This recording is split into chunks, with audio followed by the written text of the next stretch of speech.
Ever find yourself feeling under the weather and debating whether to take a sick day or power through your workday from home? You're not alone. It's a common predicament that many of us face, especially in the age of remote work. The key to making this decision lies in understanding your body and the nature of your illness. Dr. Stikita Jackson, a family physician at Telemedicine, offers some insightful guidance on this very topic.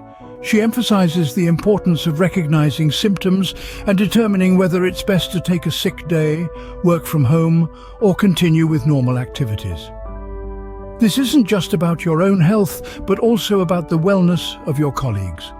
After all, no one wants to be the person who brings a bug into the office. In this video, we will explore Dr. Stikita Jackson's advice on how to handle various common illnesses in relation to work.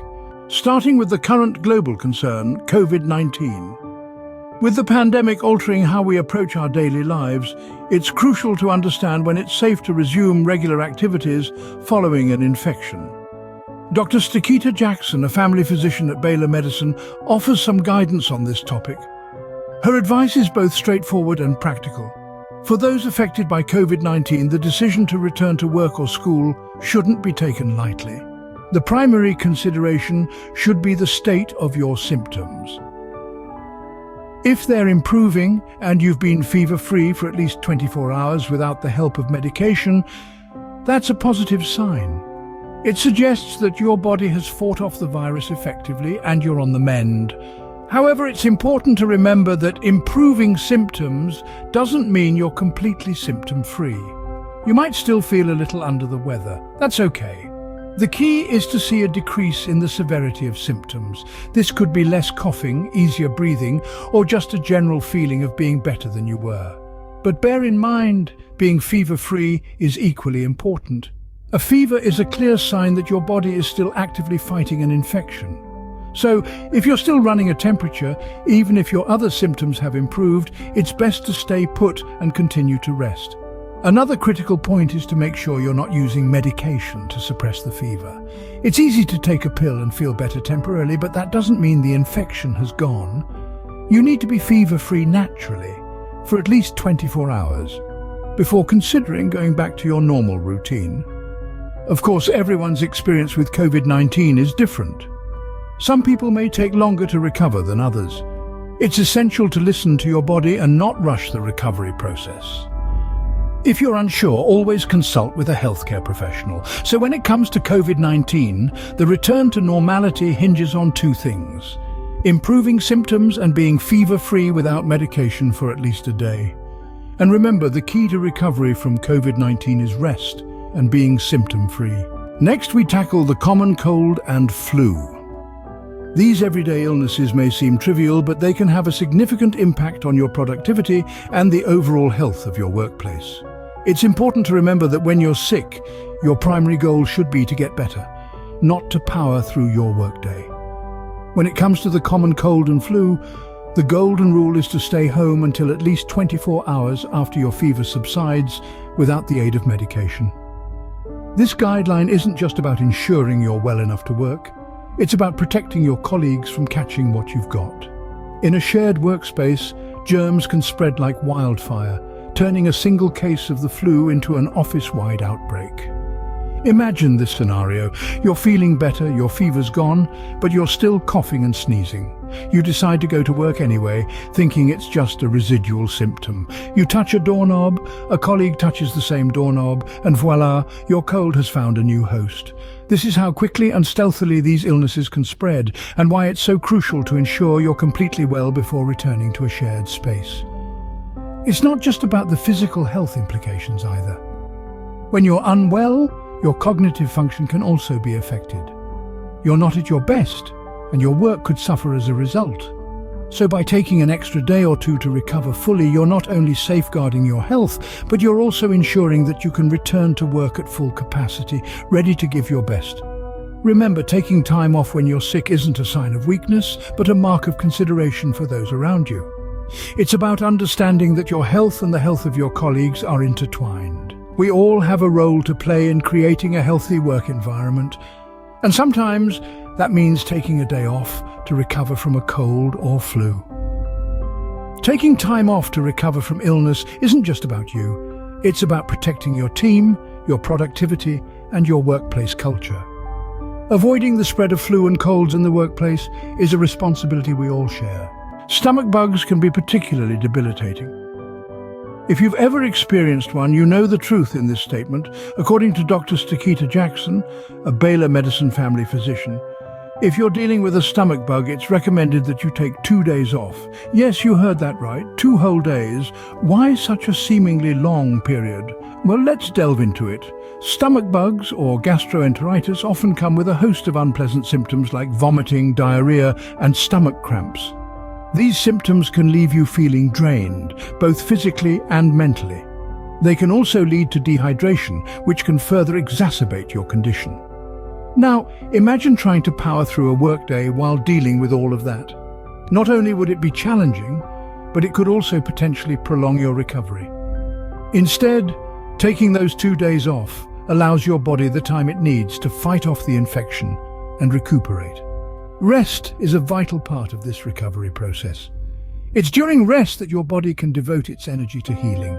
This is crucial because, while we're awake and active, our bodies are primarily focused on keeping us going.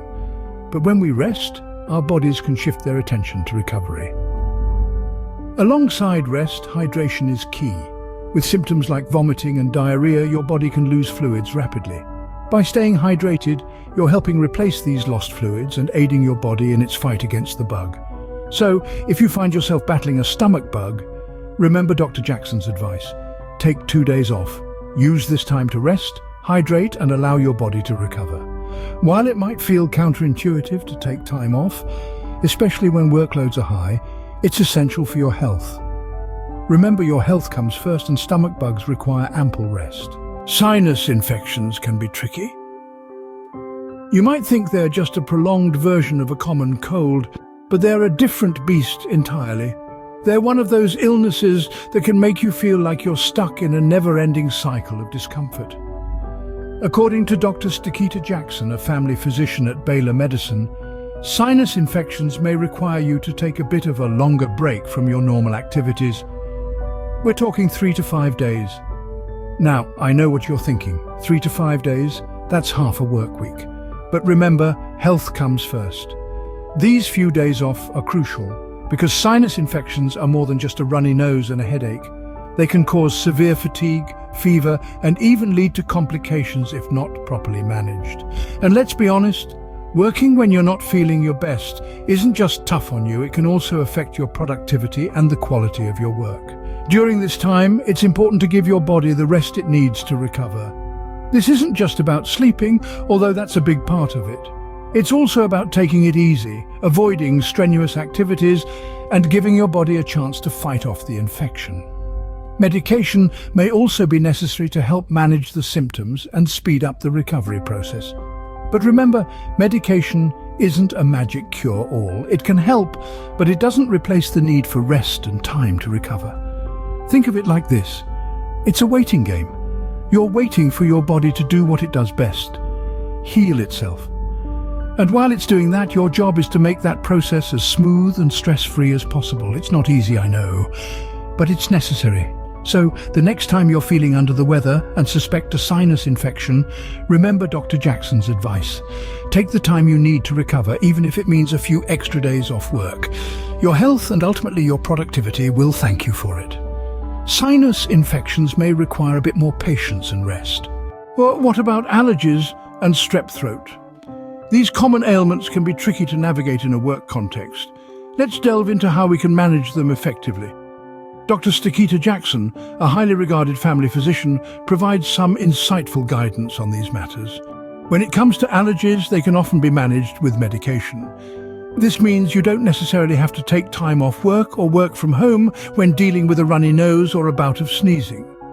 Over-the-counter antihistamines or nasal sprays can often alleviate these symptoms, allowing you to continue your work without much disruption. However, it's important to remember that not everyone responds to medication in the same way. What works for one person may not work for another. It's crucial to find a medication or a combination of medications that works best for you. Also, while medication may help manage your symptoms, It doesn't cure allergies. It's essential to keep this in mind and not overexert yourself. Moving on to strep throat, Dr. Jackson advises that patients can return to work after 24 hours of antibiotic therapy. This is because antibiotics can significantly reduce the contagiousness of the infection in this time frame. Yet, it's important to complete the full course of antibiotics as prescribed by your healthcare provider to fully eradicate the infection and prevent any complications. It's also worth noting that while medication can help manage the symptoms of these conditions, it's not a substitute for rest and self-care. If your body is telling you to slow down, listen to it. Overworking yourself while you're unwell can prolong your recovery and potentially lead to more serious health issues in the future. In conclusion, medication can help manage allergies and strep throat, but always listen to your body. It's your best guide when it comes to health and wellness. Remember, your health should always be your top priority. Let's summarize what we've learned. It's crucial to understand when to work and when to rest, especially when dealing with common illnesses. For COVID-19, it's important to stay home until symptoms improve, and your fever has been gone for at least 24 hours without medication. This helps to ensure you're not spreading the virus and gives your body the time it needs to recover. In the case of the flu or a cold, the rule is similar. Wait until you've been fever-free for a minimum of 24 hours before returning to work. This reduces the risk of infecting others and allows your immune system to fight off the illness. Stomach bugs can be particularly draining, so it's recommended to take at least 2 days off to rest and recuperate.